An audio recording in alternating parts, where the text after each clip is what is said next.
Hello students, welcome back. I hope you all are fine at your places. Students, today is the day of English language, and in the last video of English language we discussed chapter 2, the sentence. We also discussed what is a sentence, how can we write a proper sentence, and kinds of sentences. Students, today we will do exercises of this chapter, but before doing exercises we will discuss kinds of sentences in short. So let's start. First one is declarative sentences.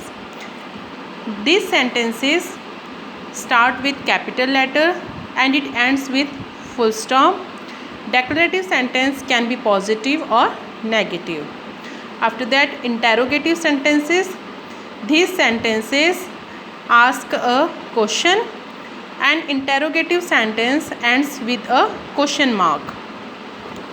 Imperative sentence. These sentences express command, request or any advices. These sentences also end with full stop.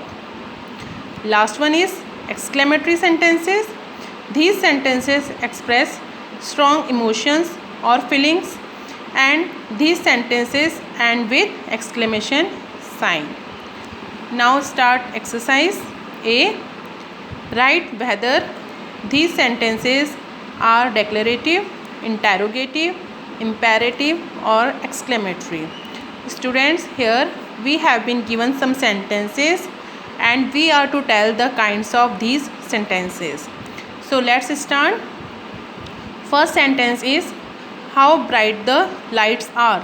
Lights कितनी bright है, and this sentence is ending with the exclamation sign.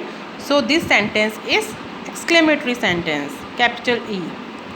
After that, second sentence is turn left at the crossing. Crossing से left turn लेना है. We are here क्या हो रहा है, advice दे रहे हैं and this sentence is ending with a full stop. So this sentence is imperative sentence.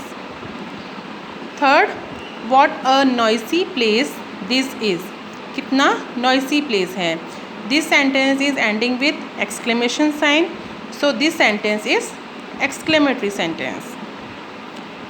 Fourth, return the books on time please. अब प्लीज़ है यहाँ पर, दैट मीन्स की रिक्वेस्ट हो रही है and this sentence will come in the category of imperative sentences. Fifth, may I have some lemonade. Lemonade means नींबू पानी. क्या मुझे नींबू पानी मिल सकता है. क्वेश्चन मार्क है, means this sentence is interrogative sentence. After that, sixth sentence is sit down. This sentence is ending with the exclamation sign. So this is exclamatory sentence. After that, 7th point, eat your meals at the right time. सही समय पर अपना तुम खाना खाओ. Advice दे रहे हैं यहाँ पर. So this is imperative sentence. 8th, please help me replace the flat tire. कि मेरा टायर चेंज करने में मेरी हेल्प करो, रिप्लेस करने में मेरी हेल्प करो. प्लीज़ है मतलब कि request. So it will B imperative sentence.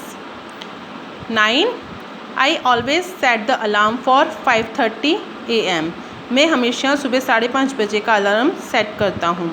Simple sentence है. So and this sentence is ending with full stop. So it will be declarative sentence. 10, my brother will be 18 next month. कि अगले महीने मेरा brother जो है 18 year का हो जाएगा. अब simple sentence it is. So it will be declarative sentence. 11, could you show me the way to the principal's office. क्या तुम मुझे प्रिंसिपल्स ऑफिस का रास्ता बता सकते हो या दिखा सकते हो. सो this sentence is ending with question mark. So it is interrogative sentence. 12, stop talking. This sentence is ending with exclamation sign. So this is exclamatory sentence. It's clear to you students? After that, exercise B. Write the end punctuation mark for all the sentences in each set and identify their kinds. students, we have been given 3 sentences in each part, and we have to put punctuation mark for all the sentences, and we are to tell the kinds of these sentences also. Let's start. First part, A point. The bus will arrive at 9 o'clock. The children ran across the road. Our school reopens on Tuesday. बस जो है 9 बजे पहुंच जाएगी. बच्चे सड़क पर दौड़े. Our school reopens on Tuesday. हमारा स्कूल ट्यूसडे को रीओपन होगा. Simple sentences these are.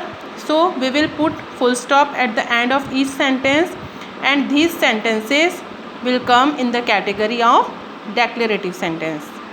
Okay students. Second part, A. Have you seen my water bottle? Will you meet me at the mall? Where did you find the keys?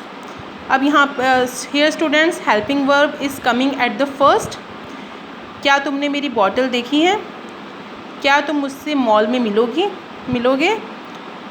तुम्हें यह keys कहाँ से मिली? कहाँ मिली तुम्हें यह keys? अब हर एक सेंटेंस में क्या हो रहा है? क्वेश्चनिंग हो रही है. सो these sentences will end with the question mark, and these sentences will come in the category of interrogative. Okay students. Third one is third part, A. Keep off the grass. Grass से दूर रहो. Don't waste water. Water waste मत करो. Please listen to me. Please मुझे ध्यान से सुनो. अब यहाँ पर क्या हो रहा है? Order, advice and request. So these sentences will end with full stop, and these sentences कौन से काइंड में आएंगे? कौन से काइंड के सेंटेंसेस हैं ये? Imperative sentences. These sentences will come in the category of imperative sentences. Okay students. Fourth, A part. We have won the match. Such a lovely sight. How intelligent you are. हम match जीत गए हैं. Such a lovely sight. कितनी सुंदर site है. How intelligent you are. तुम कितनी intelligent हो. हर एक सेंटेंस में क्या हो रहा है? फीलिंग्स या इमोशंस एक्सप्रेस हो रहे हैं. सो these sentences will end with the sign of exclamation, and these sentences will come in the category of exclamatory. Okay students, both the exercises are clear to you. After that, turn the page. Students, here you have been given contracted form of the underlined words. यहाँ पर कुछ negative sentences में जो मतलब कि words underline किए गए हैं उनके आपको कॉन्ट्रैक्टेड फॉर्म दिए हैं. Students, do you remember contraction form? We did contraction form in English literature exercise, back exercise of English literature question tags. There we did contraction form. So you have to learn the contracted form of the underlined words, because the next exercise depends on this contracted form. Till the next video you are to learn this contracted form. After that we will do that exercises. So students, take care. Bye bye. Stay home, stay safe.